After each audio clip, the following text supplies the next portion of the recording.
you ready?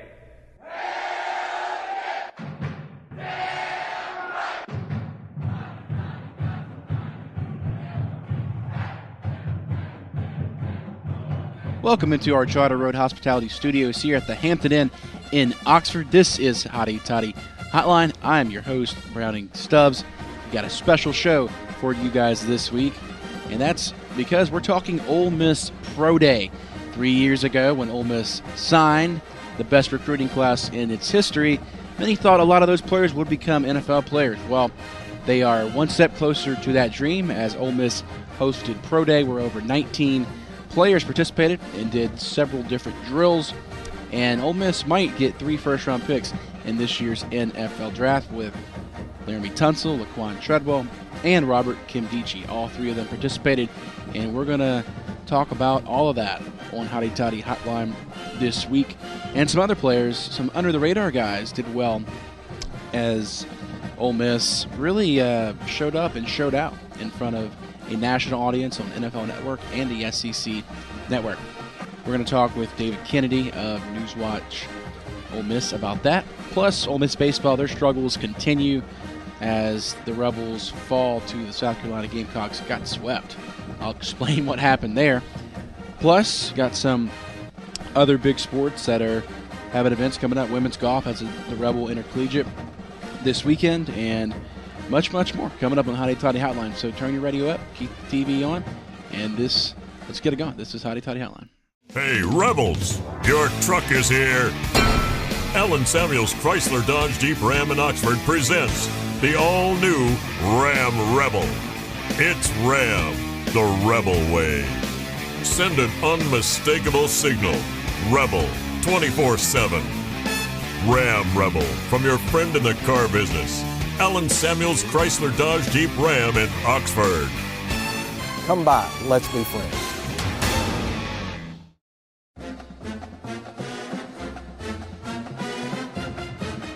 Welcome back to Hotty Toddy Hotline. I'm your host, Browning Stubbs. We're broadcasting this week's episode from the Hampton Inn by the Oxford Conference Center. And if you want to come stay here, there's a lot of events coming on in Oxford in April and May. April, you got Double Decker. May, you got graduation. Of course, some games at Swayze Field. You can call them at 662-234-5535 at 103 Ed Perry Boulevard. So we begin this week's show recapping Ole Miss baseball.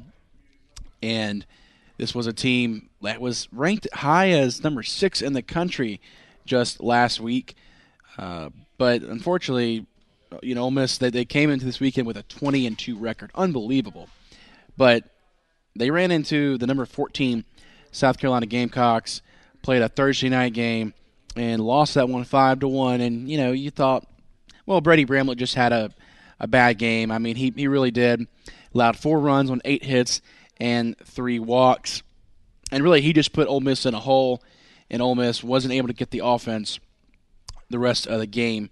But junior catcher Henry Lartigue did have a really good night from the plate, going for 4.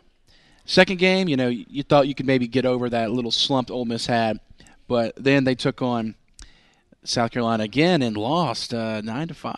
But Colby Bortles was really good in this game, went 3 for 4 with 2 doubles and 3 RBIs. And again, the pitching just wasn't what you wanted as Chad Smith started for the Rebels 4 2/3 innings, and he just didn't have it on the night. But Ole Miss falls for the second loss against South Carolina. And then the third game, they wore the powder blues, and they had won every game in those jerseys so far. But another loss, so they finally lose in the powder blues. They lose this one 4-0. Now Ole Miss did have a chance, I would say, more in that third game, just because they were really in it due to the fact that they had really good pitching. Wyatt Short came in relief and pitched his career-long 5 2/3 innings, and he really kept Ole Miss alive in this game. He retired 11 batters in a row and allowed just 1 hit, though he did not earn any run support from the rest of the Ole Miss offense as the Rebels fall in the final game 4-0. So Ole Miss gets swept against South Carolina. Not what you wanted to hear from me on this week's show, as Ole Miss got outscored in this series 18-6. Now moving on, the Rebels will try to keep their midweek games going strong, as Ole Miss they have yet to lose a midweek game this season, so they're undefeated in those games. They will play the Memphis Tigers, 6:30 p.m. first pitch in Memphis. Ole Miss defeated Memphis earlier this year 9-7 in what was a really impressive game, as Ole Miss had 7 runs in the third inning when they were down 6-0. So Ole Miss did rally to come back to beat the Memphis Tigers. But yeah, Ole Miss, they've got to get back on track. This is a team that just fell in the polls. They were number 6. Now they're down to number 14 in the D1 baseball poll. So overall, they're 2-4 in the SEC, which it's early. It's just 2 series, but you got to get back and beat your rival this weekend, as they'll take on Mississippi State. And of course, Ole Miss, they typically do pretty well. They play in Starkville pretty well, as last year. Ole Miss went to Mississippi State and swept the Bulldogs, and had a really good performance in Starkville. And now, if Ole Miss can get back on track and possibly get a sweep against Mississippi State, then who knows? They'll be right back towards the top of the conference, and then following the Mississippi State series, Ole Miss will play Southern Miss in the annual game in Pearl, Mississippi. That really unites both fan bases of Southern Miss and Ole Miss. When you look at the statistics for Ole Miss up to this point in the season, J.B. Woodman is still the leading hitter for the Rebels, as he leads the team with 28 hits, batting .322 in the season. Also leads in RBIs with 22 as well. But a big surprise is Henry Lartigue. The question was, could he replace Austin Knight? And he's done a great job. I mean, he's hitting .357, got 25 hits. So he's, not that many RBIs, only 9 RBIs, but he's doing a good job of hitting. Earl Robinson struggling this year, hitting .213, got 20 hits and just 12 RBIs. And, when we look at the pitchers, you see that Brady Bramlett, still has the best record on the season. But some of these other guys, Ole Miss, they got to figure out the rotation, as it seems like Sean Johnson, he's not recovering as you would have liked from his Tommy John surgery. But, I still think it's early in the season. There's no room. There's no need to panic at this very time, as it's still a long season. A lot of baseball left to play. The regular season doesn't end until May 21st, and then you got the SEC tournament after that. So, there's a lot of baseball. I wouldn't worry. I think Ole Miss is going to figure out this pitching rotation. But these next 5 games are huge, because they're all games played away from Oxford. So Ole Miss has got to get back on the winning track, as they don't come home until April the 8th. All right, well, coming up, we're talking Ole Miss Pro Day with David Kennedy of NewsWatch Ole Miss. Keep it here on Hotty Toddy Hotline. We'll be right back.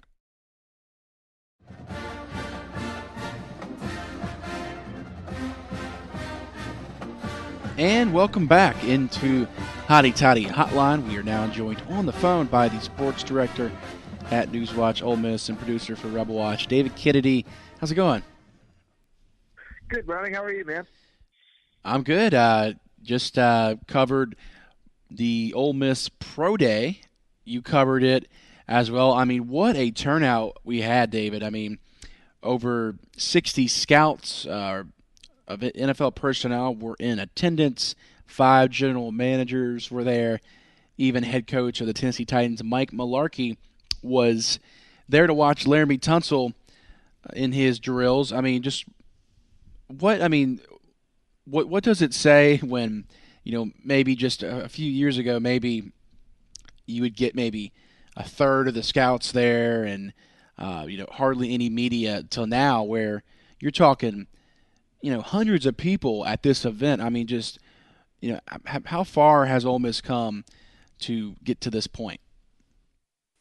Well, I mean, even just really last year, when we only have one guy really get drafted in the second round, I mean, it's just a huge difference in just a year in the amount of talented guys that we have, not just in the first round, but you also got your guys like Cody Core and Fawn Cooper, and then C.J. Johnson, Jalen Walton, and some other guys who could possibly be some late-round pickups or free agency signings. I mean, it's definitely been a great day to be an Ole Miss Rebel.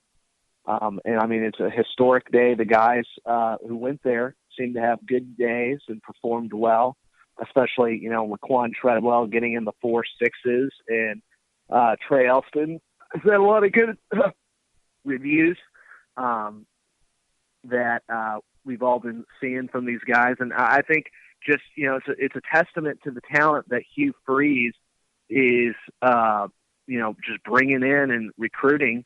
Hopefully this can be not just a once-in-a-lifetime thing for Rebel fans, but something that happens every year down the road as the program gets better and better every year. And David, you mentioned a lot of great players were participating. 19 players was the final count, but let's start with the guy who, will probably be going number one. That's Laramie Tunsil. Tunsil put up 34 reps of 225 pounds on the bench press with both Titans head coach Mike Mularkey and general manager John Robinson in attendance. That mark would have tied the best bench press at the NFL Combine. So, I was there. You covered it as well. I mean, we were watching him, and he looked great in some of the blocking drills. His footwork looked fantastic. I mean, he's the real deal. And I was there about a couple hours. Mike Mularkey literally would not keep his eyes off Laramie Tunsil. It was like watching a princess. He just could not keep his eyes off of Tunsil. I mean, just talk about what you saw and liked from Tunsil. Well, I mean, I'm glad that Mularkey knows where his needs are with his team, with the Tennessee Titans, because they need Marcus Mariota, and Mularkey needs another offensive lineman down there. So I certainly would hope he would be keeping his eyes on him, especially with the Titans having the first overall pick. I think this guy could be the best player to come out of Ole Miss in school history over Eli Manning, Archie Manning, and some of these other guys to come out. He is something truly, he is truly special, just specimen of an athlete. Those 34 reps, he just, it looks like a trampoline. He was just bouncing those, bouncing the 225 off. I mean, I even, I got on my phone and, it's like, the bench press calculator. They wanted to type in, how many reps and the weight, but it only went up to 20 reps. So I couldn't even figure out what his actual max would be. I'd probably be over 500 pounds. And, it's not just, the strength he has to go at once, if he can repeat that over and over and over again. And you just, he's an extremely tremendous, gifted athlete, and Ole Miss was very fortunate to have him. And I have no doubt that he falls, I have no doubt that he will be a number one overall pick come, April. There was back before the season started, he did have, the off-season issue with the borrowed car. But I think scouts will look past that and just see, a future Hall of Famer, waiting in the helms, the next, just amazing left tackle to be in the NFL, and somebody that can really be a big, just a franchise player for an NFL team. And David, I'd like to add to what you just said. I mean, I just think that his impact, I mean, we already know how he can impact a team. And we saw it this past season. Yes, he had the 7-game suspension, but in the game against Florida, I mean, Chad Kelly could not even throw the ball. I mean, he just had no protection at all. Memphis gave Kelly a hard time as well. But when he returned against A&M and for the rest of the season, Kelly was having 300, 400-yard games. And he was, he opened up the running game. I mean, Ole Miss dominated Mississippi State, LSU, you name it. And it just goes to show you that, yeah, Ole Miss, they lost a couple games because they didn't have their best player. And, when you saw him in there blocking for a quarterback like Chad Kelly, going to a number one like the Tennessee Titans with a Marcus Mariota, who's a similar type of quarterback in Chad Kelly. I mean, it can only be, with a left tackle that knows how to, just block for a quarterback that can be mobile is very important because, these mobile quarterbacks, they go down. I mean, they get hit more than anyone else out there, and your quarterback's the most important position on the team, but your left tackle really is your second most important. All right, moving on from Laramie Tunsil, let's get to Laquan Treadwell. And David, the biggest question was, what speed would Laquan run the 40-yard dash? And he did not run it at the combine because he, felt more comfortable at home. He didn't want to run it on a laser time. But he ran it, and he got an unofficial 4.63 on Monday of the pro day. Now, a lot of people think that a 4.6 really is a little slow to be a big-time wide receiver. But, I mean, I disagree. I mean, Des Bryant even ran a 4.6 at his pro day. I mean, the guy can play. I mean, we've seen how quick he can get separation from opposing cornerbacks. I mean, I'm not too worried about the speed. Are you? No, I'm not. I mean, he's not a slot wide receiver. I mean, that's for sure. And he's a big guy, Yeah, he's a big guy. But, as long as he's not, Mr. Derunya Wilson, that fella down in Starkville, who runs a 4.8 40-yard dash. I mean, that's a slow wide receiver. I don't care. I don't care what your skills are. You're slow, man. And Laquan, I expected him to get in the 4.6s, and that's what he needed to have to stay a first-round wide receiver. But had he made it in, a 4.55 or something lower than that, you could have seen him really jump up and maybe to the top 10. But I think, you look at some of these, there are some big wide receivers in the NFL who were very, very, very fast, like Calvin Johnson, who just retired for the Detroit Lions. I believe he ran like 4.4 or something in the NFL draft, and the guy was Megatron. That was his nickname. So, I'm interested to see where he goes. I think he falls in between 11 and 22.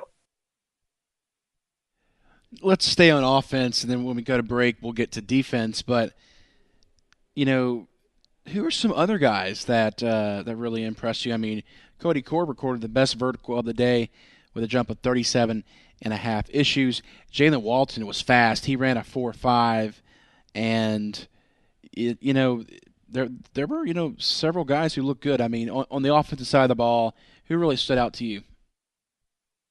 I mean, I'd have to say, with Cody Core, I mean, this guy has just come a long way. He was originally a referred walk-on at Ole Miss his freshman year, and then earned a scholarship during training camp when Hugh Freeze was like, wait a second, this guy can play.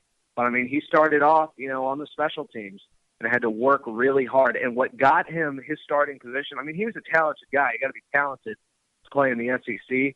But what really pushed him and got him to be, the number two wide receiver the past year in Oxford was how hard he works.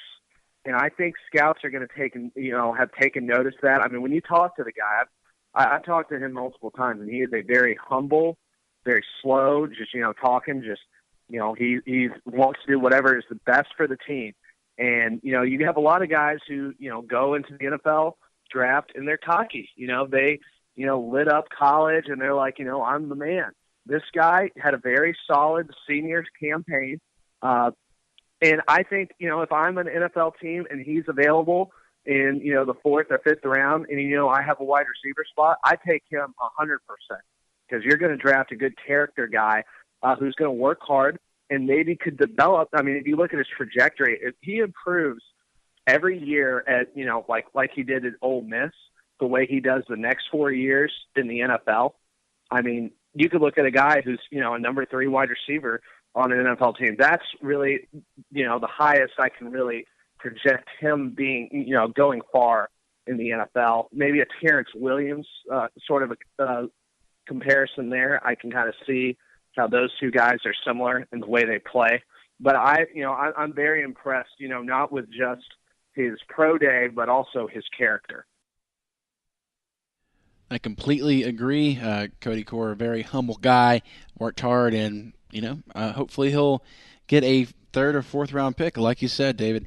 All right, well, we are going to take a commercial break on Hotty Toddy Hotline. There's one name we haven't mentioned. That's Robert Nkemdiche. A lot of conversation about him at Pro Day. David and I will discuss Nkemdiche plus a few other defensive players. Keep it here on Hotty Toddy Hotline. We'll be right back, broadcasting this week from the Hampton Inn in Oxford. Because you want more flavor, at Nuke's we marinate and grill to perfection. Because you want the latest culinary tastes and trends, we never rest. At Nuke's, great food drives us. So we are meticulous in our preparation, obsessed with the quality of our ingredients, and uncompromising about serving you our very best. We believe that sharing a memorable meal is one of life's ultimate pleasures. Join us at Nuke's Eatery.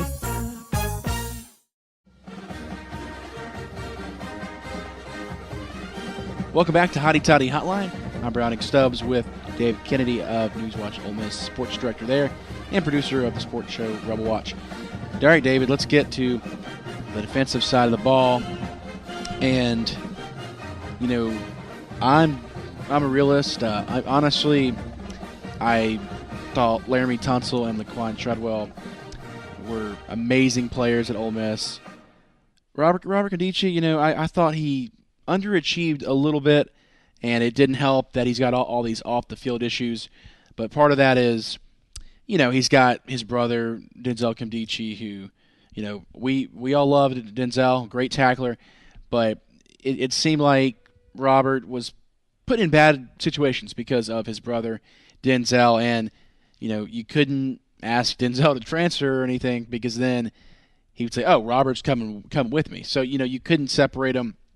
And then maybe Robert hasn't been given the best advice at his time at Ole Miss. But, I mean, he's looked good. He looked good at the Combine and, maybe didn't do well in his interviews. But today when I saw him, he looked quick and just really, really impressive. What did you see from Robert Nkemdiche at Pro Day? Robert, I mean, you just look at the guy out there today from what I saw. I mean, you saw a guy with a chip on his shoulder.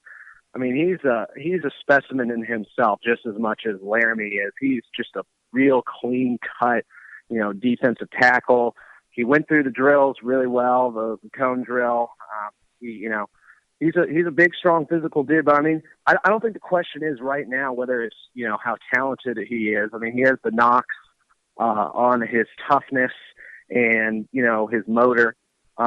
Hugh Freeze earlier today just completely flat out denied and said that he's never had that problem with him. Maybe it's the fact that he can't handle a double team very well.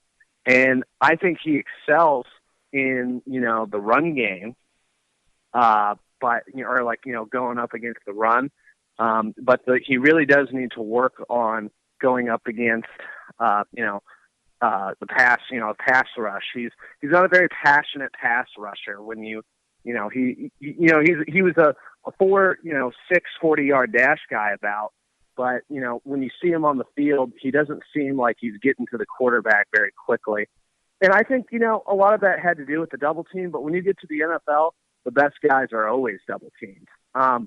His brother, I mean, there's no doubt that throughout his life, he's been a big, influence on him.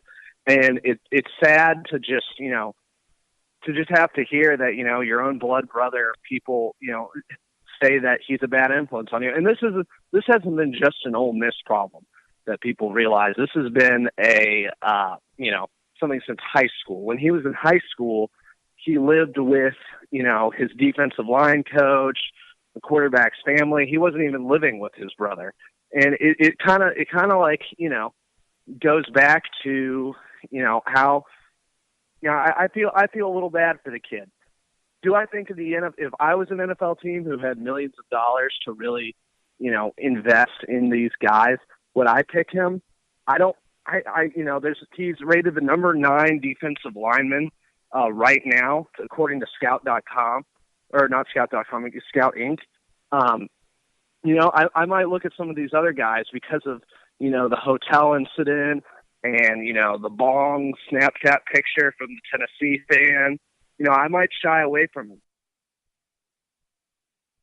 Yeah, but I think with his skill set, it will be hard to keep him out of the first round. I mean, because we've seen guys in the past like Randy Gregory, Shane Ray.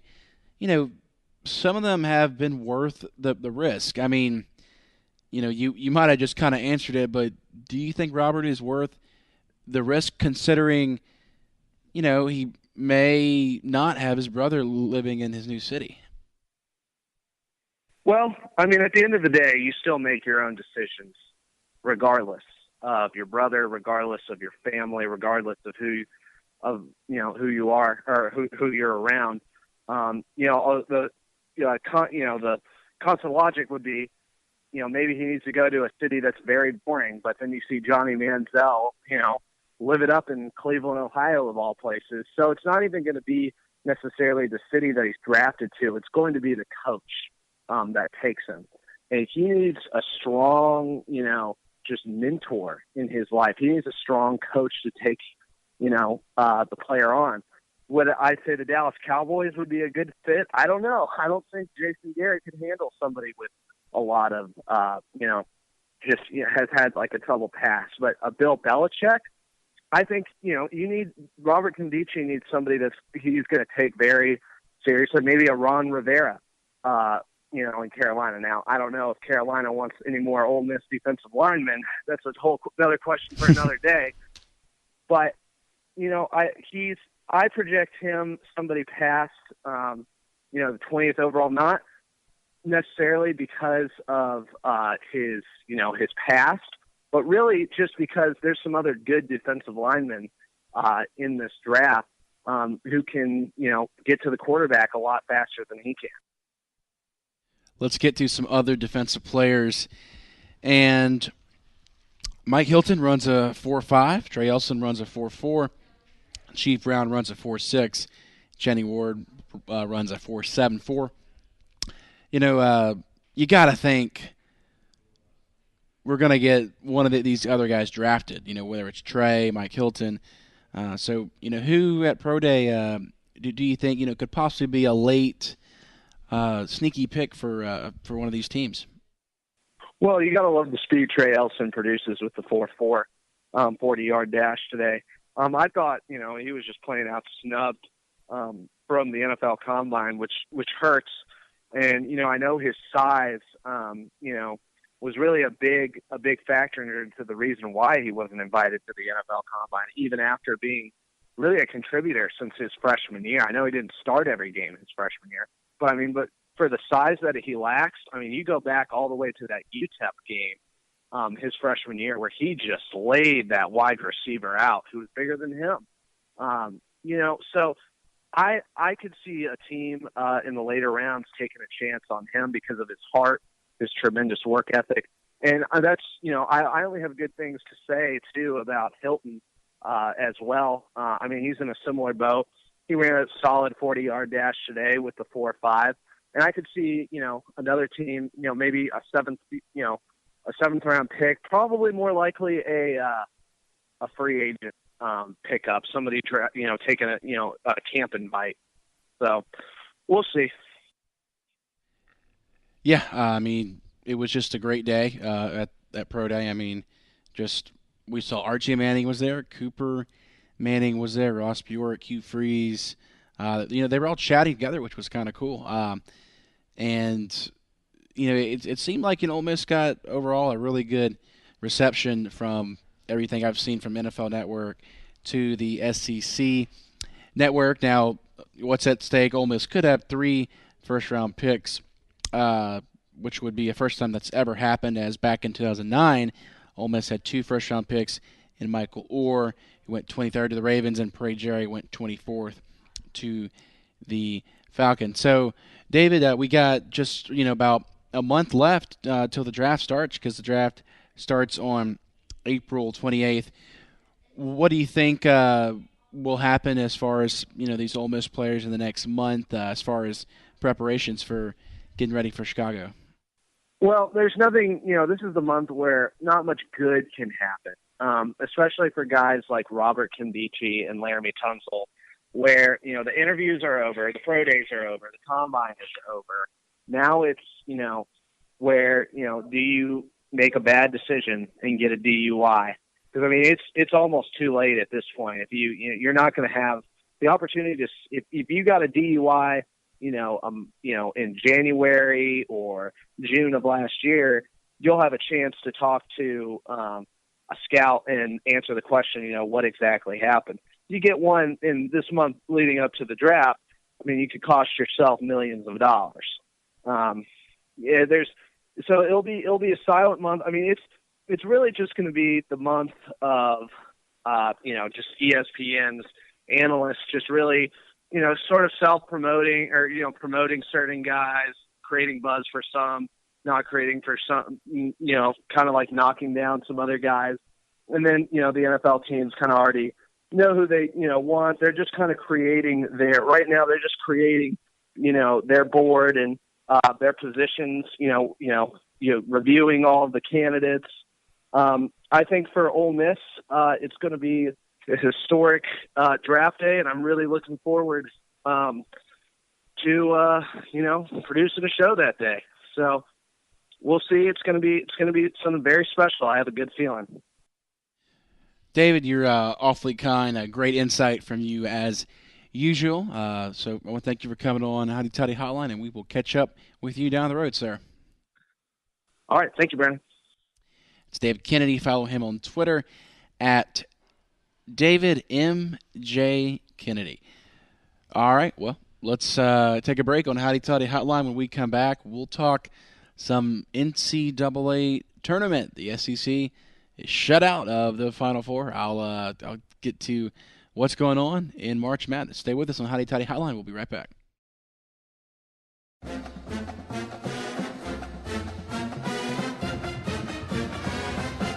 Welcome back to Hotty Toddy Hotline. I'm Browning Stubbs, and we want to thank David Kennedy again for coming on for his great insight of Ole Miss Pro Day.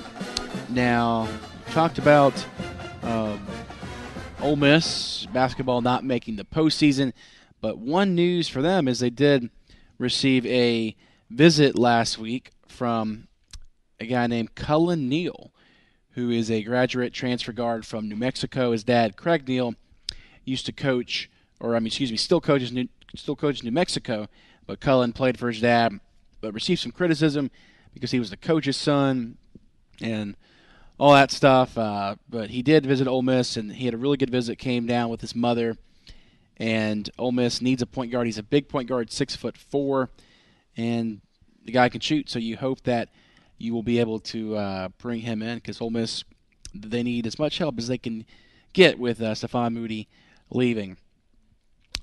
Also, Ole Miss is hoping to go after a transfer from Memphis named Avery Woodson.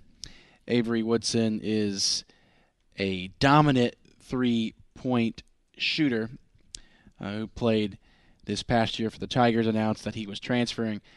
Since he's a graduate transfer, he will have one more year to play. And there's some controversy whether he will be allowed to actually transfer, because Memphis plays Ole Miss next year, and Memphis could potentially block Avery from wherever he goes. But we'll see in the coming days when that's reported. Woodson is a 43% three-point shooter, so that would be awesome to have him. So let's get to the March Madness. I said that the SEC is shut out. A&M, Texas A&M, the farthest team from the SEC, lost to Oklahoma in the Sweet 16. But we did get a great weekend for college basketball as we saw Villanova upset Kansas. That final was 64-59. Villanova is moving on to the Final Four behind their great three-point shooting. Oklahoma defeated the number 1 seed Oregon Ducks. Buddy Hield scored 37 points for the Sooners. Oklahoma's back in the Final Four for the first time since 2002. North Carolina took care of Notre Dame 88-74 behind Bryce Johnson's dominant game of 25 points and 12 rebounds. But the biggest game was the Syracuse-Virginia game. Syracuse on early January, I believe it was January 9th, they started 10-7 and were 0-4 in the ACC. Lost five out of their last 6 games to close the regular season, and yet they're in the Final Four. How did it happen? Well, they were down 55-39 in the second half, but a kid named Malachi Richardson stormed the Orange back to a victory as he had 21 of his 23 points in the second half as Syracuse rallied to beat Virginia 68-62. You thought that Tony Bennett and the Cavaliers would get over the hump, but Syracuse and Jim Boeheim, after a year of being banned from the postseason, they are back in the Final Four. So that sets up an Oklahoma-Villanova matchup, and I think the winner of that game will be your national champion. The winner of that game takes on the North Carolina-Syracuse game. Villanova's a slight favorite over Oklahoma. I think they're the hottest team in the tournament, but that game's really a coin flip. So it could go either way. That one is set for this Saturday, April the 2nd at 5:09 p.m. Then Syracuse and North Carolina. Carolina is a 9-point favorite currently. That one is set to tip at 7:49 p.m.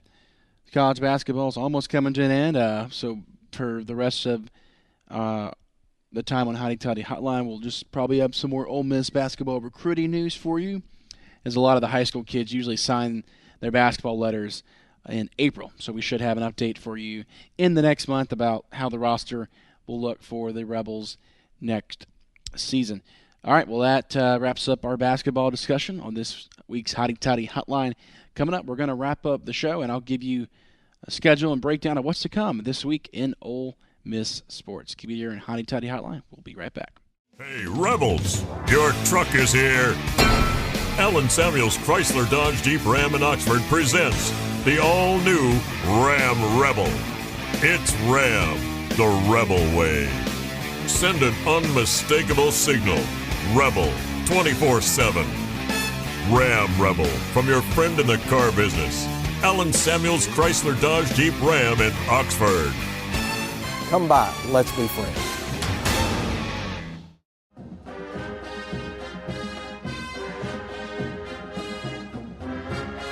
Welcome back to Hotty Toddy Hotline. I'm your host, Browning Stubbs. We're broadcasting this week's episode from the Hampton Inn in Oxford by the Oxford Conference Center. Beautiful place, got continental breakfast in the morning, really comfortable lounge area for you to come and study or just do any business you might have to do. Call them 662-234-5535, 103 Ed Perry Boulevard. At 105 Ed Perry Boulevard is one of the newer Charter Road hospitalities, the Town Place Suites. Call them 662-238-3522. Got a swimming pool and just a really nice area outside to relax and do any work that you may have to do. Also, we go over to Jackson Avenue. Got 2 more beautiful properties over there. The Hampton Inn at 110 Heritage Drive. Call them 662-513-0340.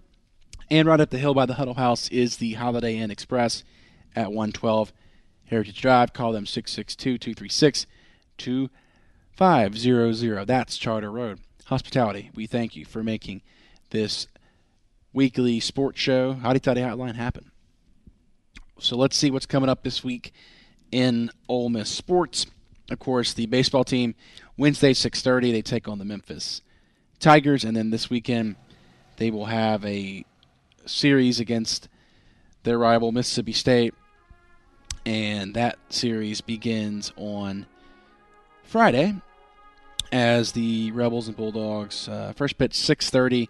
Saturday's game's at 2 o'clock, and then Sunday's game is at 1:30. Ole Miss softball last week, they fell at Oklahoma State, lost a doubleheader to the Cowboys, lost 9-6 and 8-6. They're back in action Tuesday night with a home game against Samford, and then they're also at Mississippi State this weekend. All of those games on Friday through Sunday are at 6 p.m. And with the women's golf team, they got a big event coming up this weekend called the Rebel Intercollegiate Tournament. And that one starts on Friday, April 1st. And it's an all-day event. And it ends on Sunday, April the 3rd. So go support the women's golf team. They would love for you to come out and see them. Tennis, the men's tennis team, they are back in action as the Rebel Netters play at home against Mississippi State Friday at 5 p.m. And then they have a Sunday home game against the Alabama Crimson Tide. The women's tennis team, they are also playing over the weekend as they will have a game coming up on Thursday against the Kentucky Wildcats at 3 o'clock in Oxford, and a home game on Saturday against Vanderbilt at 1 o'clock as well. Spring football continues this week as well. They practice on every day this week. They didn't practice today, but they will on Tuesday. So really, it's be interesting to see how things shape out for Ole Miss football with no spring game this year due to the stadium constructions. But hopefully everyone will be healthy going into next season. Well, follow us on Twitter at Hotty Toddy Hotline. Like us on Facebook at Hotty Toddy Hotline. I'm Browning Stubbs on Twitter. You can follow me for updates on Ole Miss sports. Well, we want to thank Dave Kennedy for coming on the show, talk Ole Miss Pro Day. This was a fun week, and we'll be back next week. For our executive producer, John Raw, you've been listening to Hotty Toddy Hotline, a production of CRM Sports on the Colonel Reb Radio Network.